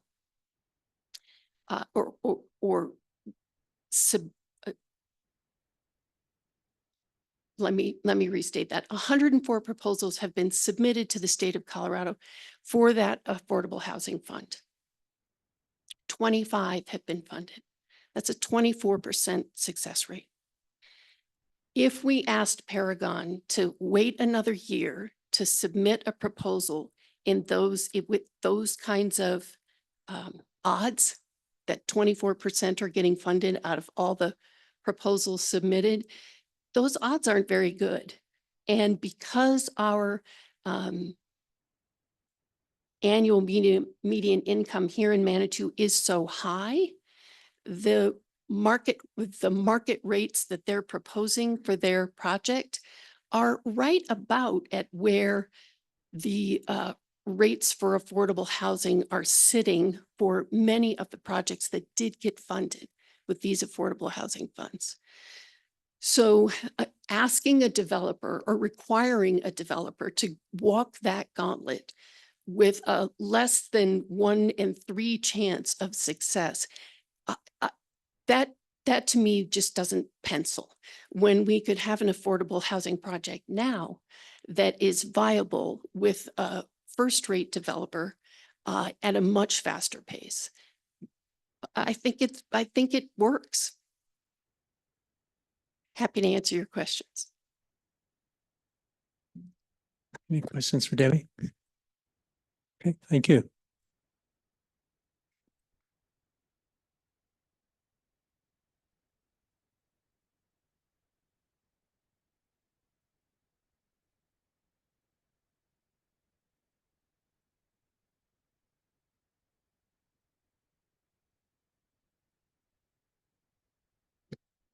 Good evening. I'm John Maynard. I live at 1320 Indian Oaks Place, Manitou Springs. Just for your information, I am on the, excuse me, the Urban Renewal Board. I'm speaking today as a professional planner. I have almost 50 years of land use planning experience, and I'd like to share some of my comments based on that level of experience. But first of all, I'd like to mention two facts and maybe correct one that's been discussed previously. There's been discussion about this, the adoption of the new code and the limit of 20 units per acre. The committee who went through and recommended changes to the code actually recommended a higher density for the commercial zone. And it was only at the last hearing, which I attended, that the density was reduced to 20 units per acre. So you need to take that into consideration. Also, when you talk about affordable housing in Manitou Springs, I think you need to think what would a trailer in the mobile home park that is adjacent to the baseball field, what would that rent for? Well, the answer is $2,200 a month. Is that, and these units are going to be, in my understanding, at a lower rental rate than that would be. I would prefer to live in the what's being proposed than I would in one of the trailers that's existing in that location. To me, as a planner, density is just a number. What's more important is context. How does the proposed property fit with surrounding properties? How does it fit in terms of bulk and scale and parking requirements and traffic and what have you? And in my opinion, this is a very compatible from that standpoint. If you look at the downtown area, my guess is that you don't know the density of the Barker House. It's 126 units per acre, significantly higher than any other property in Manitou Springs. But is it appropriate? Of course it is. It's appropriate from bulk and scale and location, as I believe this property is. The last comment that I want to make is this. You as planning commissioners have a dual role. You have a judicial judgmental role in enforcement role in looking at the land use code and determining compliance. But you are unique in the city that you also have a visionary role. What should happen within, what would we like to see in our community? How would we like properties to develop? Do we have a project before us that is compatible with the goals and the residents' wants within the community? And I think you have that here. Thank you.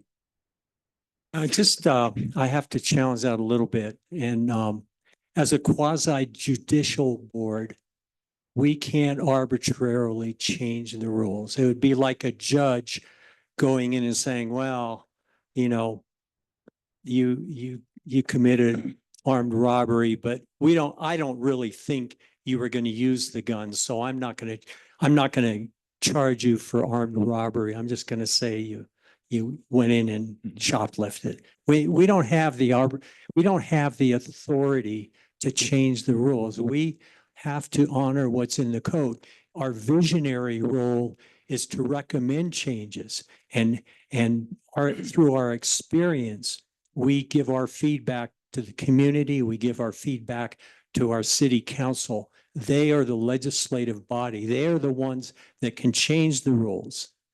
And we are playing our role in the process. So, I just think you need to keep that in mind. We can't just go and say, yeah, it's 20, but we think 40 is better. So we're going to honor 40. We don't have that right. And to be honest, I think it would be malpractice for us to start applying our own rules. Well, I'd have to disagree to some degree. You have criteria in the code. You can interpret those criteria. Your applicant has interpreted in one way, your staff has interpreted in one way, and each of you can interpret it that same criteria your same way, and you're still within the parameters of the zoning code. Anybody else?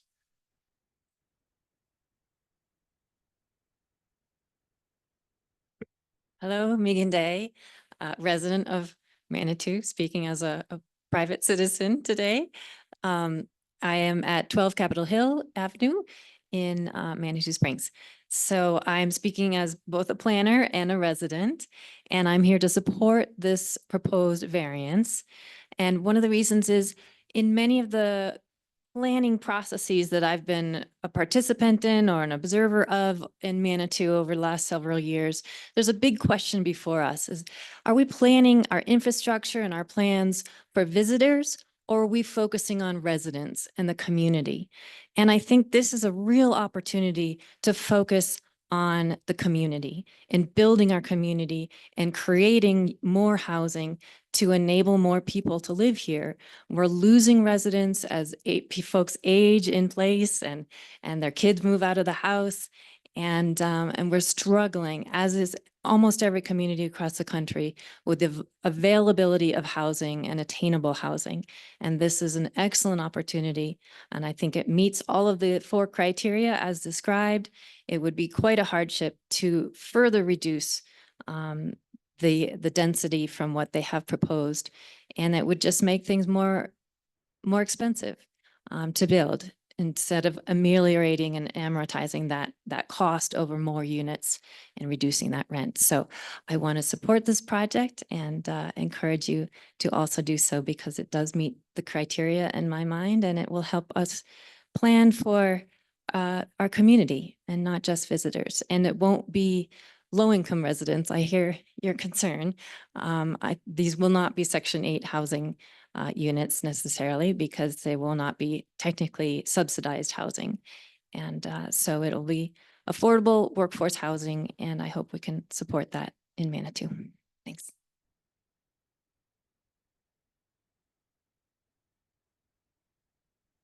Anybody else? Do we have anyone online, Chelsea? That would like to?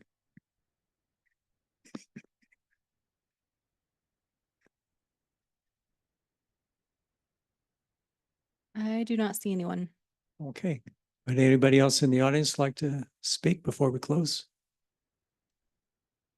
Okay, we'll close the public comment portion of this, and the applicants, if you have anything more you'd like to add. Okay. Okay. So we're at the table to discuss this. I think I heard very clearly, this is going to be a market rate project. And it's a bit of a misnomer to call it affordable housing. I applaud your concept of a David, see, at this point, you should really be addressing the commission, not. I applaud the applicant's concept of a smaller project without a lot of bells and whistles, which would allow them to have it priced at a lower rate, but it sounds to me like it's going to be market rate housing. And I think Megan just explained that there's no Section 8 housing subsidies or anything like that involved. It seems to me that if we have properties adjacent with 86 units per acre, whether they have kitchens or not, is not relevant. I'm all in favor of following the strictures of the code. But beyond that, it seems to me common sense says housing is housing. And I don't see any problem whatsoever with the density of this project. In fact, it's a great deal less than, for example, the Holiday Inn.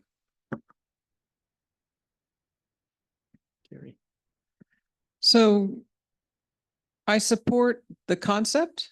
I like the idea of having housing there. I think it's a good use of the property.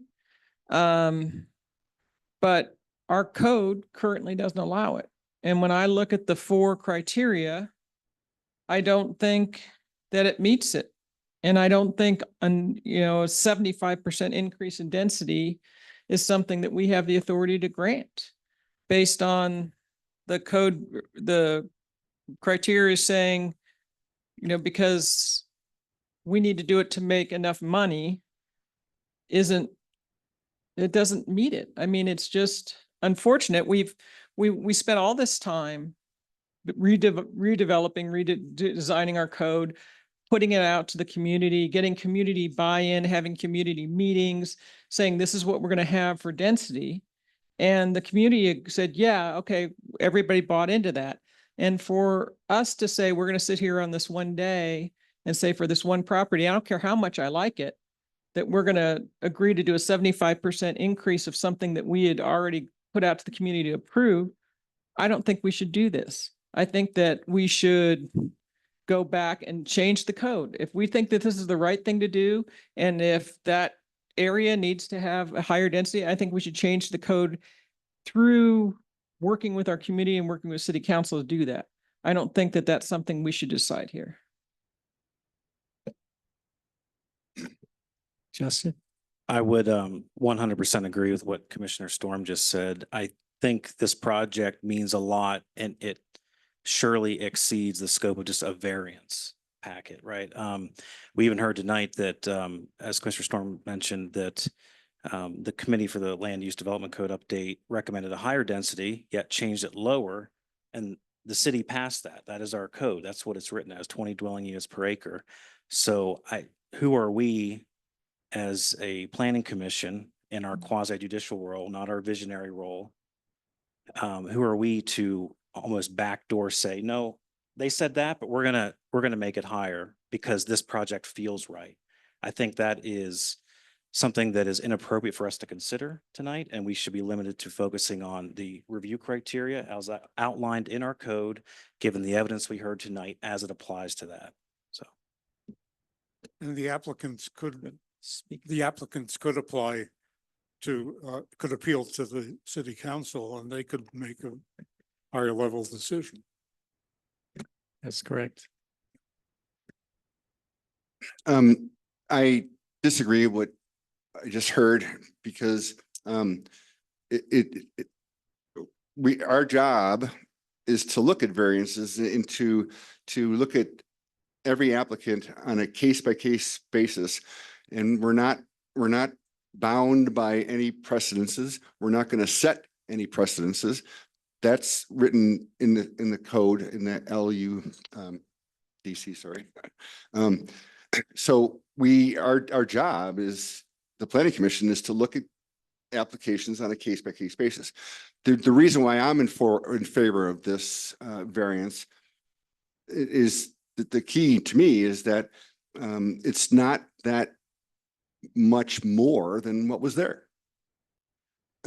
So if you look at that, what was at the LaFawn prior compared to what they're proposing, it's not a major increase.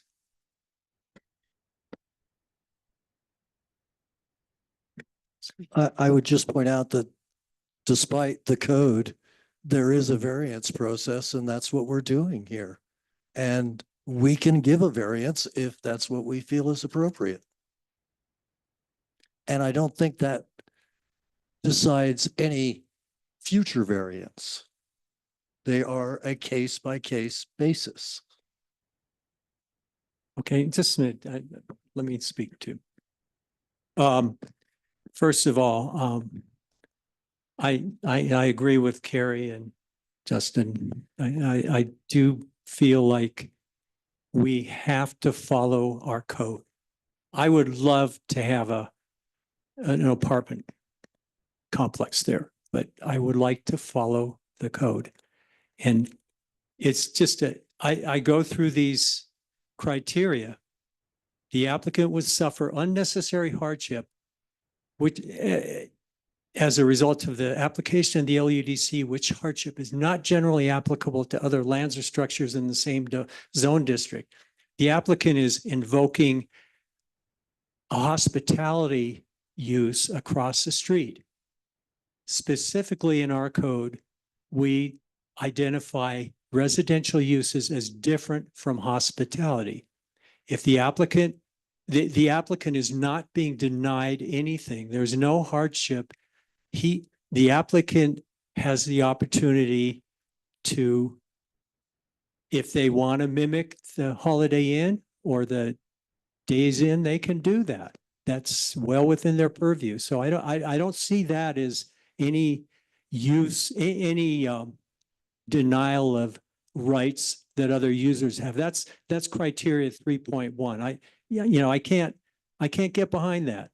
The next one, the no design alternatives that will allow reasonable use of the land or structure. I'm sorry, but it's been demonstrated in the community that there are other reasonable uses. And then, you go to 3.3 and 3.4, and they're just echoing the arguments for 3.1 and 3.2. So I don't feel like any of the four criteria have truly been satisfied or even close. It's kind of, if we wanted to equate residential and hospitality uses, that would have been in our code, but it's not. That's not what the community decided. And we can go back to the preamble criteria about no adverse impact will result on adjacent properties. And I think what we have felt as a community that we want certain densities. If this project manifests itself, there's no reason. I mean, I don't want to do a double negative. It's likely to assume that another developer would invoke the hospitality residential unit equivalency. And, we could see this spring up all over the place, especially in that zone district. And that would have eventually would have a blowback on the neighborhood. The increased traffic beyond what we have decided as a community we want, all of a sudden we would have, we could have 2 or 3 of these projects, and we could have, and they are different from hospitality because people who are residents have friends, they have vehicles, they have visitors. It would be a lot more traffic, a lot more vehicles, and it would have an impact. And you can look at other communities. You can look at our adjacent Colorado Springs areas where there are high density. There are lots of cars, and we are on a trend now of not requiring lots of off-street parking, and that's fine. But then that results in a lot of people parking on the street. We have a lot of, it keeps blowing back into other properties, other neighborhoods. So I look at this and I think it's like a slippery slope. If this is what the community wants, we should start with changing our code. So I cannot support these variances.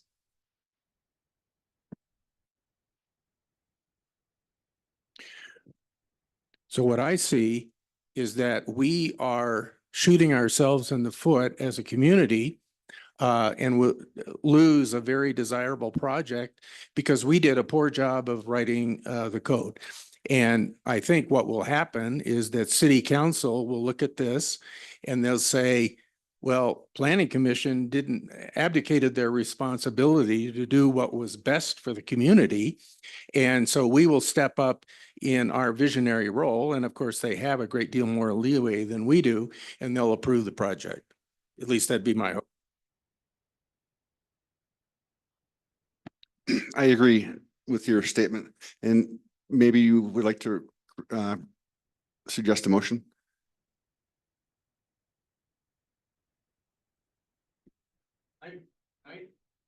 I'm 79 years old and those damn motions trip me up. Right. Then I will. I rely on Steve. Well, will agree with the staff's recommendation prior and vote to approve variance at 123 Manitou Avenue based on the findings that the request meets the review criteria for granting a variance as set forth in City Code Section 18.06.42 with no conditions. Okay, there's a motion and a second. Is there any more discussion before we vote? Okay, then let's vote. All those in favor, raise your hand. Okay, all those opposed? Okay, so this item fails 4-3, and I guess there's a appeal process and planning staff can help you with that.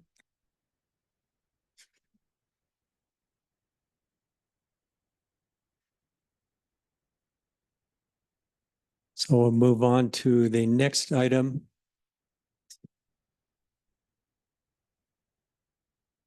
Oh, I get the wrong one.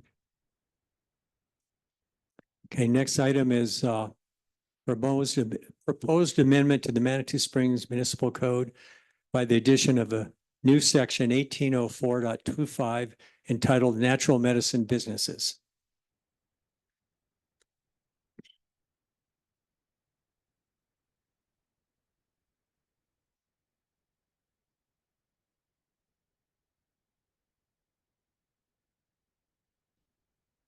Okay. This isn't sure. Hold on just one moment. You think these things would all pop up at the same size, but they do not.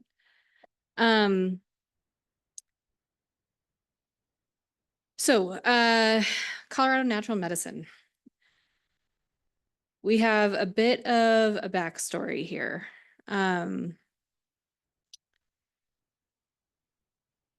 Natural medicine is otherwise known as magic mushrooms. And in, let's see, they produce effects of euphoria, mood, thought, and perception, and perceptual changes. And the result, the effects can last up to 6 hours with lingering cognitive effects thereafter. Proposition 122, known as the Natural Medicine Health Act of 2022, legalized the personal use and possession of natural medicine in the state of Colorado and directed the establishment of a regulatory program for natural medicine. That regulatory act and the Senate bill thereafter prohibited municipalities from banning natural medicine businesses within their jurisdictions. All licensing and regulations are being handled by the state. So while at the surface this seems similar to marijuana, it is actually being regulated quite differently. Natural medicine healing centers are the primary type of natural medicine businesses. That is where someone would let's see, excuse me, I'm forgetting the word, but the customer would go and see a facilitator and receive natural medicine and then The facilitator would observe them, make sure they were safe, things like that, basically have a nice trip.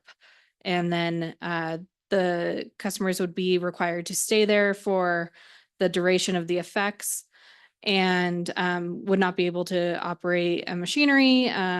They would have to have a ride home, things like that. There is no retail component to natural medicine businesses.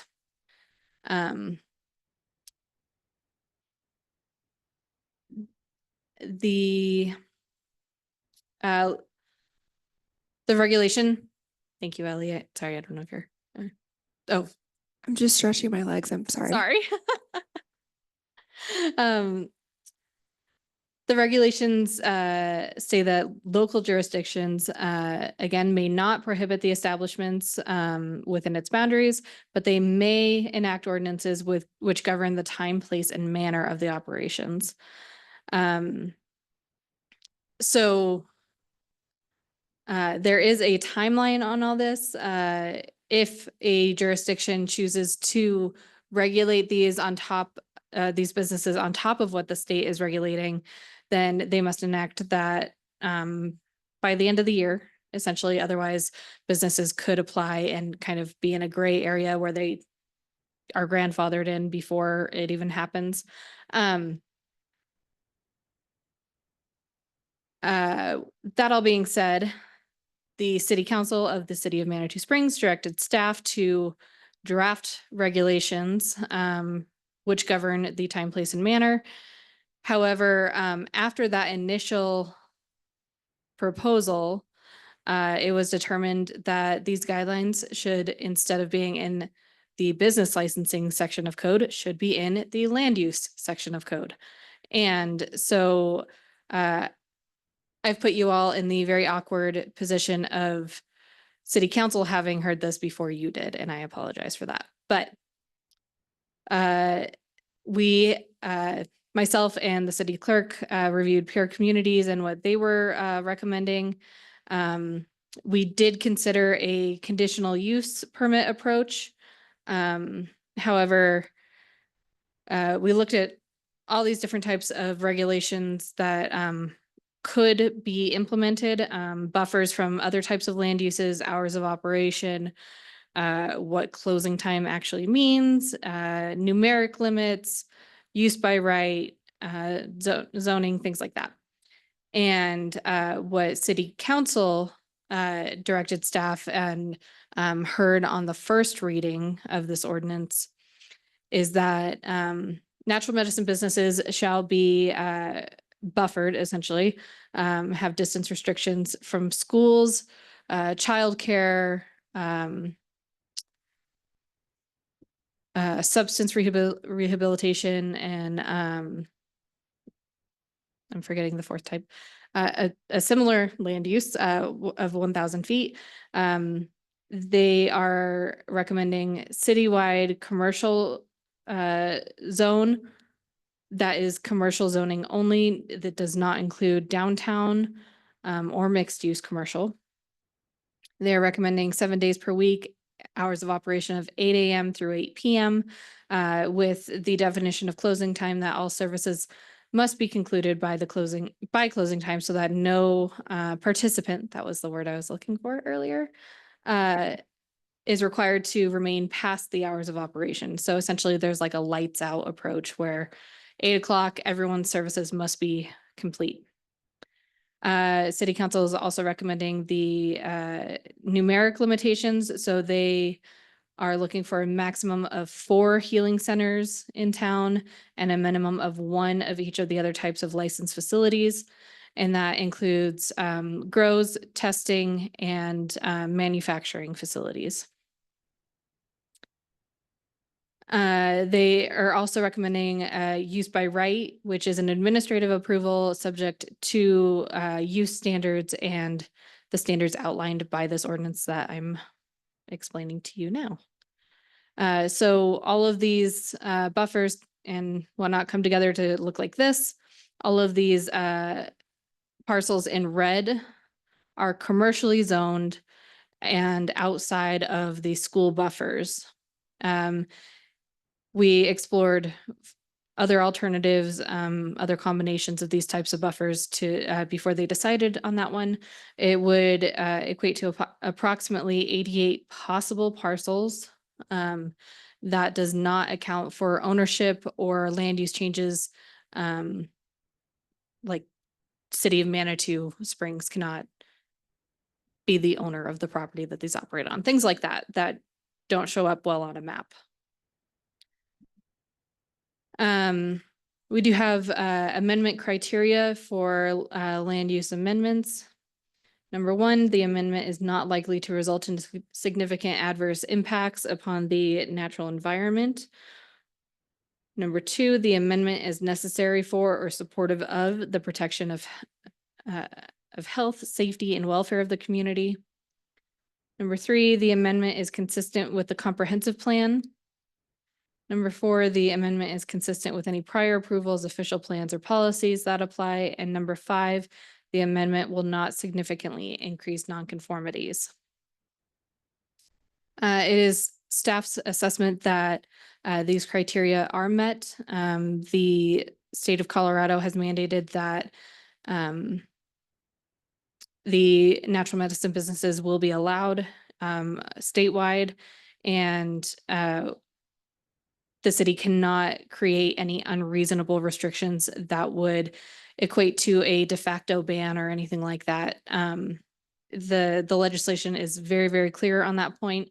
And so that informed City Council's recommendation. So coming to you, having had this already go through first reading, however, if there are any other types of recommendations that the City Planning Commission would like to bring forward to City Council, I would be happy to do so. The ordinance is scheduled for second reading next Tuesday, and there will be a public hearing at that time before adoption. And once again, I apologize for the awkward kind of timing of all of this. We weren't really, we were kind of under the gun on this one, so I apologize. This concludes my presentation. Yeah, one clarification on the page, you show a use category and then the different zone districts. I believe it would be permitted in the mixed use commercial. That's the URA area. So, and here you just show it only permitted in commercial. That could be a recommendation from City Planning Commission. No, that was what City Council discussed, I believe. That wasn't my understanding. We don't have any currently zoned mixed use commercial parcels, and I think that might be. My understanding is the area that used to be called the URA's overlay zone is the mixed use commercial zone. No parcels have actually been rezoned to mixed use commercial. Okay.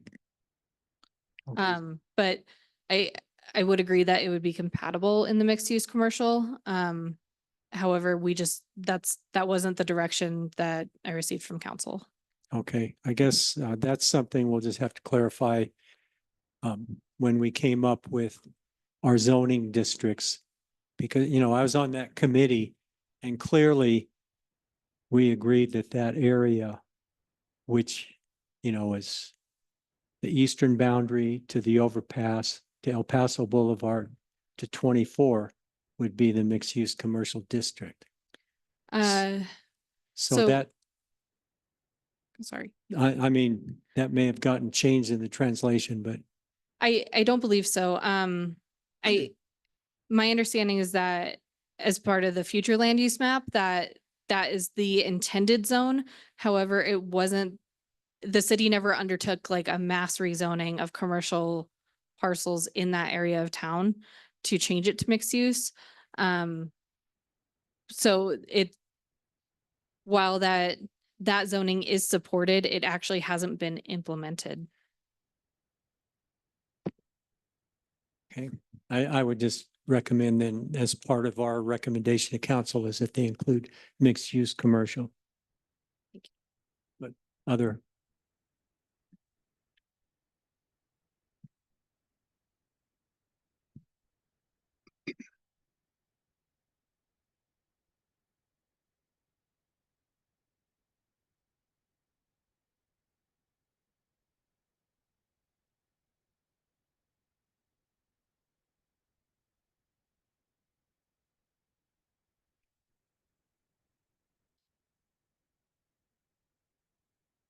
Chelsea, just a suggestion on the table of allowed uses. You list natural medicine cultivation facility, natural medicine products manufacturer, natural medicine testing facility. That's just seems vague and that might bite you down the road. You may want to consider putting those in the definitions. Those are defined at the state level. And so Oh, they are. yes, our ordinance, the intention is that our ordinance would reference back to those Okay. definitions. I will verify that they do. Okay.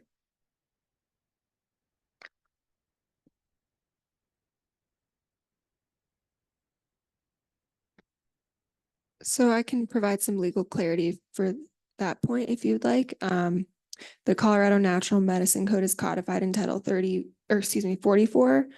And that includes, I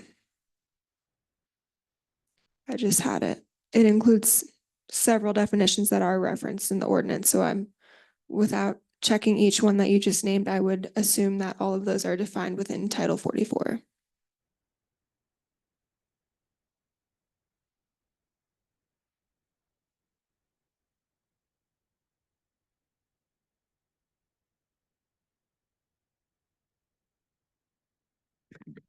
Sorry, I just found it. Natural medicine business means any of the following entities licensed under the Colorado Natural Medicine Code. So that includes, these are defined in the Colorado Natural Medicine Code under Title 44, Natural Medicine Healing Center, Natural Medicine Cultivation Facility, Natural Medicine Products Manufacturer, or Natural Medicine Testing Facility, or another licensed entity created by the state licensing authority. So that's referenced in the ordinance. But do they go into detail stating what that means? In other words, cultivation versus testing? Yes. Okay. All right. Yeah. And those uses actually are fairly similar to the marijuana code. Okay. All right. So Moving on.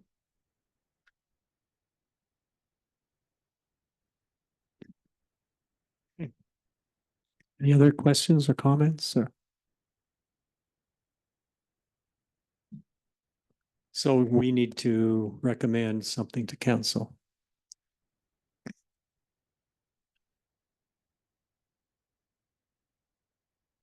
I'll make a motion that we recommend the city council approve the amendment to the city's use regulations by adding a new section 18.04.25 based upon the findings that the request meets the review criteria for approval as set forth in city code section 18.06.4.1 with staff's conditions as outlined.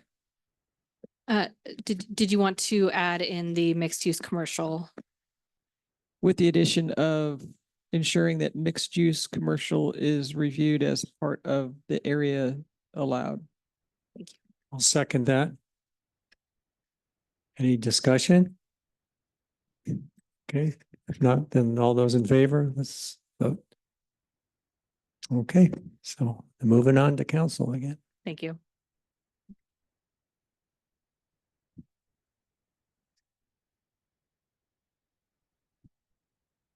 See, I don't think we, any other business?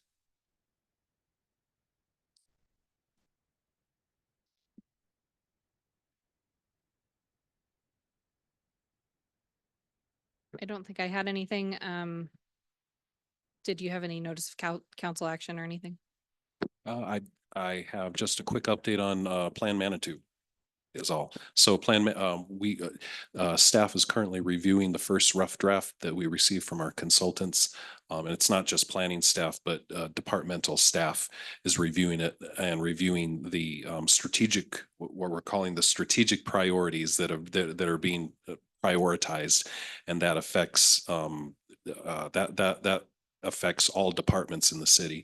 We're reviewing those, and going to provide comments back to our consultants by the end of the week, in hopes that we can get a rough draft out to everybody before the holidays, and then have another round of public comment in January before we take it to Planning Commission and City Council for consideration. So that's where we're at. Okay, anyone else? Any other business? And I move we adjourn.